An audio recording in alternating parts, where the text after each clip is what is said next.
Hello students, स्वागत है आप सभी का आप सभी के अपने YouTube channel Balaji learning coaching में। और आज की क्लास में मैं आप लोगों को एक बहुत ही महत्वपूर्ण डेरिवेशन बताने जा रहा हूं। हमारे इस डेरिवेशन का नाम है गॉस का प्रमेय। सबसे पहले इसके कथन को हम आपको बताएंगे, उसके बाद इसको कैसे सिद्ध करना ये बताएंगे। तो बहुत ही कम समय में और बहुत ही अच्छे तरीके से मैं समझाने की पूरी कोशिश करूंगा, जिससे आपके बोर्ड एग्जाम के अभी से 5 नंबर जो है प्रिपेयर हो जाएं। आप पूरी क्लास को ध्यान से देखिएगा, आपको अच्छे तरीके से समझ में आने वाला है। ठीक है, गॉस का प्रमेय होता क्या है, सबसे पहले ये जान लीजिए। जो गॉस का प्रमेय होता है ये हमेशा बंद पृष्ठ के लिए लागू होता है। तो गॉस के प्रमेय के अनुसार किसी बंद पृष्ठ ए के लिए गुजरने वाला कुल वैद्युत फ्लक्स जो होता है वो उस बंद पृष्ठ द्वारा परिबद्ध कुल आवेश का 1/ε0 गुना होता है। ये होता है गॉस का प्रमेय। मैंने आपके सामने इसका कथन लिख भी दिया है कि इस प्रमेय के अनुसार किसी बंद पृष्ठ ए से गुजरने वाला जो वैद्युत फ्लक्स होता है फाई ई से उसको प्रदर्शित किया जाता है, उस पृष्ठ द्वारा परिबद्ध कुल आवेश का 1/ε0 गुना होता है। ये आपका गॉस का प्रमेय होता है। तो इस कथन को आप सबसे पहले समझ लीजिए। ठीक है, इसका मतलब ये है कि जो ये गुजरने वाला वैद्युत फ्लक्स है फाई ई, ठीक है, वो उस पृष्ठ द्वारा परिबद्ध आवेश मान लीजिए क्यू है, तो क्यू का 1/ε0 गुना होता है। अर्थात हम कह सकते हैं कि जो आपका फाई ई होता है वो आपका Q/ε0 गुना होता है। ये इस कथन का मतलब है। ये चीज हमें सिद्ध करनी है। कैसे, इसको मैं यहाँ पर बताऊंगा, क्योंकि ये निगमन आपके बोर्ड एग्जाम में आता है। तो इसके लिए मैं क्या करूंगा, यहाँ पर सबसे पहले एक बंद पृष्ठ बनाऊंगा। ठीक है, तो यहाँ पर चलिए हम मान लेते हैं कि एक आपका जो है बंद पृष्ठ है, ये आपका, ठीक है, ये आपका एक बंद पृष्ठ है।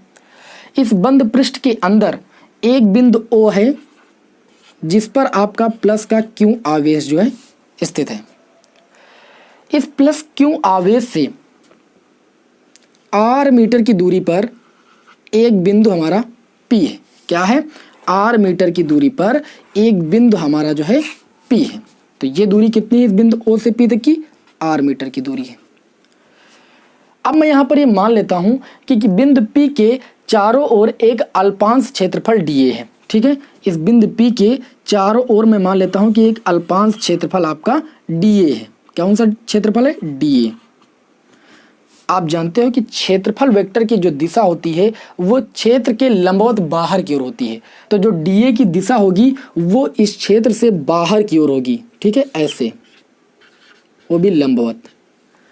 उसके बाद इस बिंदु आवेश Q के कारण इस बिंदु P पर उत्पन्न जो वैद्युत क्षेत्र की तीव्रता होगी वो आपकी E होगी। इसकी डायरेक्शन बाहर की ओर है। ऐसा क्यों है ये समझ लीजिए, क्योंकि जो वैद्युत क्षेत्र की तीव्रता होती है उसकी दिशा हमेशा प्लस से माइनस की ओर होती है। तो यहाँ पर प्लस क्यों आवेश है, तो इसकी डायरेक्शन प्लस से माइनस की, यानी इस तरफ आपकी डायरेक्शन होगी वैद्युत क्षेत्र की तीव्रता की। अब क्या करता हूँ मैं, इस पृष्ठ को ऐसे इस बिंदु से ऐसे मिला लेता हूँ। ठीक है, और इस बिंदु को ऐसे मिला लेता हूँ। तो इस अल्पांश क्षेत्रफल के कारण इसके केंद्र पर यहाँ पर एक कोण बनता है जिसे हम बोलते हैं घन कोण। क्या बोलते हैं भाई, घन कोण। और घन कोण को हम लिखते हैं ओमेगा से। वैसे यहाँ पर अल्पांश क्षेत्रफल के कारण ये कोण बन रहा है, इसलिए यहाँ पर जो आपका घन कोण बनेगा वो भी अल्पांश बनेगा। इसे d ओमेगा से प्रदर्शित करते हैं। घन कोण की जो परिभाषा होती है कि किसी गोलीय पृष्ठ का क्षेत्रफल गोले के केंद्र पर जो कोण आंतरित करता है उसे घन कोण कहते हैं। और घन कोण का मात्रक स्टेरेडियन होता है। ठीक है, क्या होता है, स्टेरेडियन होता है। और घन कोण की परिभाषा में आप लोगों ने 3 फार्मूले पढ़े हैं, वो भी मैं आप लोगों को यहाँ पर बता दे रहा हूँ, क्योंकि इसका यूज यहाँ पर हम निगमन करने में करेंगे। घन कोण का पहला सूत्र आपका ये है कि d omega equal to dA/r²। ठीक है, और दूसरा सूत्र आपने पढ़ा है कि d ओमेगा का जब आप समाकलन करते हो तो देखिए dA अल्पतम क्षेत्र है। ठीक है, तो इसका जब समाकलन करेंगे तो किसी गोले का जो क्षेत्रफल होता है 4πr² होता है। तो इसका हम समाकलन जब कर देंगे यानी d ओमेगा का, तो ये देखिए आपका 1/r² बाहर हो जाएगा और समाकलन हो जाएगा dA का।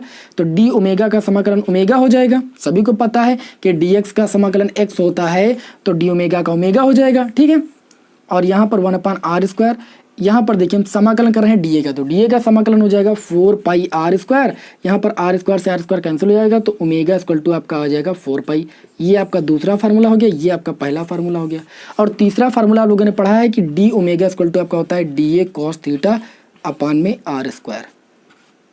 ठीक है, तो यहाँ पर हम क्या करेंगे, इस सूत्र का यूज करेंगे और इस सूत्र का यूज करेंगे निगमन करने में। ये आप लोगों ने घन कोण की परिभाषा में तीनों सूत्र अच्छी तरीके से पढ़े हुए हैं। अब यहाँ पर देखिए, हम सर्वप्रथम क्या करेंगे, यहाँ पर लिखेंगे प्रूफ। हम इसको यहाँ पर प्रूफ करके आपको बताएंगे कि गॉस का प्रमेय जो है उसको कैसे प्रूफ करना है।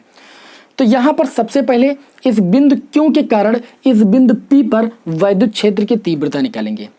पहले चैप्टर में आप लोगों ने पढ़ा है बिंदु आवेश के कारण वैद्युत क्षेत्र की तीव्रता। तो यहाँ पर लिखेंगे सबसे पहले कि प्लस Q आवेश के कारण, प्लस Q आवेश के कारण बिंदु P पर वैद्युत क्षेत्र की तीव्रता, वैद्युत क्षेत्र की तीव्रता वो आपकी हो जाएगी E = 1/4πε0 Q/r²। कितनी हो जाएगी? 1/4πε0 Q/r²। बिंदु आवेश के कारण वैद्युत क्षेत्र की तीव्रता का व्यंजक यही होता है, आप लोगों ने पहले चैप्टर में पढ़ा है। अब यहाँ पर देखिए, ये आपका देखें तो जो क्षेत्रफल वेक्टर dA है और जो वैद्युत क्षेत्र की तीव्रता E है, इसके बीच में मान लेता हूँ कि कोण आपका थीटा बन रहा है। तो इस अल्पांश क्षेत्रफल के कारण गुजरने वाला जो वैद्युत फ्लक्स होगा, ठीक है, वो भी अल्पांश होगा, यानी d फाई हमें निकालना है। तो d फाई = होता है E × dA। ठीक है, यहाँ पर हम लिखेंगे कि अल्पांश क्षेत्रफल आपका है dA वेक्टर, अल्पांश क्षेत्रफल dA के कारण दिष्ट होने वाला क्या? वैद्युत फ्लक्स। वैद्युत फ्लक्स आपने पढ़ा है। यहाँ पर अल्पांश वैद्युत फ्लक्स होगा क्योंकि अल्पांश क्षेत्रफल के कारण हम निकालें। तो d फाई = आपका होता है vector E dot vector dA। देखिए यहाँ पर E देखिए वैद्युत क्षेत्र की तीव्रता, तो ये भी एक आपकी सदिश राशि है, और यहाँ पर क्षेत्रफल देखिए तो वो भी एक आपकी सदिश राशि है। तो आप लोगों ने पढ़ा है कि vector A dot vector B = आपका होता है दो सदिशों का जो डॉट प्रोडक्ट होता है वो उन दोनों सदिशों के परिमाण और उनके बीच बनी कोज्या के गुणनफल के बराबर होता है। ये सूत्र आप लोगों ने पढ़ा है। तो यहाँ पर vector E dot vector dA बराबर हो जाएगा E × dA cos थीटा के बराबर हो जाएगा। आप इसको समीकरण 1 मान सकते हो। समीकरण 1 से E की वैल्यू यहाँ पर आप रख दोगे, तो यहाँ पर लिखोगे समीकरण 1 से ये आपका हो जाएगा d फाई E = E की वैल्यू आप देख सकते हो कितनी है, 1/4πε0 Q/r², और यहाँ पर आप देख सकते हो कितना है dA और इंटू में cos थीटा। E की वैल्यू यहाँ पर हमने समीकरण 1 से पुट कर दी। अब यहाँ पर आगे देखिए एक एक स्टेप को अच्छी तरीके से समझिएगा, मैं पूरी बात आपको एक्सप्लेन करने की कोशिश कर रहा हूँ। ये आपका हो जाएगा d फाई E = ये आपका हो जाएगा 1/4πε0, ठीक है, और क्यों आपका बाहर हो जाएगा, ये आपका हो जाएगा dA cos θ/r²। अभी मैंने आपको बताया घन कोण की परिभाषा से आप सभी लोगों ने पढ़ा है d omega = dA cos θ/r²। तो ये आपका हो जाएगा d फाई E = 1/4πε0 क्यों, और इसके स्थान पर हम लिख सकते हैं घन कोण की परिभाषा से d ओमेगा। ठीक है, तो ये मैंने क्या किया, इस अल्पांश क्षेत्रफल के कारण गुजरने वाला वैद्युत फ्लक्स निकाल लिया, लेकिन हमको तो इस संपूर्ण पृष्ठ के द्वारा गुजरने वाला वैद्युत फ्लक्स निकालना है। प्रमेय में आप देखिए, किसी बंद पृष्ठ A से गुजरने वाला वैद्युत फ्लक्स, कुल वैद्युत फ्लक्स फाई E उस पृष्ठ द्वारा परिबद्ध कुल आवेश का 1/ε0 गुना होता है। तो हम क्या करेंगे, इसका समाकलन कर देंगे। क्या कर देंगे? समाकलन कर देंगे। तो यहाँ पर लिखेंगे आवेश Q के कारण संपूर्ण पृष्ठ से निकलने वाला कुल वैद्युत फ्लक्स, क्या लिखेंगे? कुल वैद्युत फ्लक्स। ठीक है, इसको यहाँ पर हम रफ किए देते हैं, ठीक है, क्योंकि हमारे पास प्लेस कम है, मैंने आपको बता दिया है। नोट करना तो आप नोट कर सकते हो, कोई दिक्कत नहीं। कुल वैद्युत फ्लक्स समाकलन ऑफ d फाई E = समाकलन ऑफ 1/4πε0 क्यों इंटू में d ओमेगा। तो यहाँ पर देखिए d फाई E का समाकलन करेंगे तो आपका हो जाएगा फाई E 1/4πε0 और क्यों आपका बाहर हो जाएगा, समाकलन हो जाएगा d ओमेगा का। मैंने अभी आप लोगों को घन कोण की परिभाषा में बताया कि d ओमेगा का समाकलन कितना होता है, 4π होता है, ठीक है, समाकलन का मतलब ये है कि जो ये आपका घन कोण है वो इस अल्पतम पृष्ठ के द्वारा जो बन रहा है, ठीक है। तो संपूर्ण पृष्ठ के द्वारा अगर बात करें तो संपूर्ण पृष्ठ आप देख सकते हो ये आपका गोलाकार है, तो पूरा चक्कर जो लगेगा वो 360 डिग्री पर लगेगा, इसलिए यहाँ पर इसका जो टोटल समाकलन होता है घन कोण का वो आपका 4 पाई होता है। तो यहाँ पर आपका हो जाएगा, देखिए ध्यान से, ये आपका हो जाएगा phi E equal to 1/4 pi epsilon not.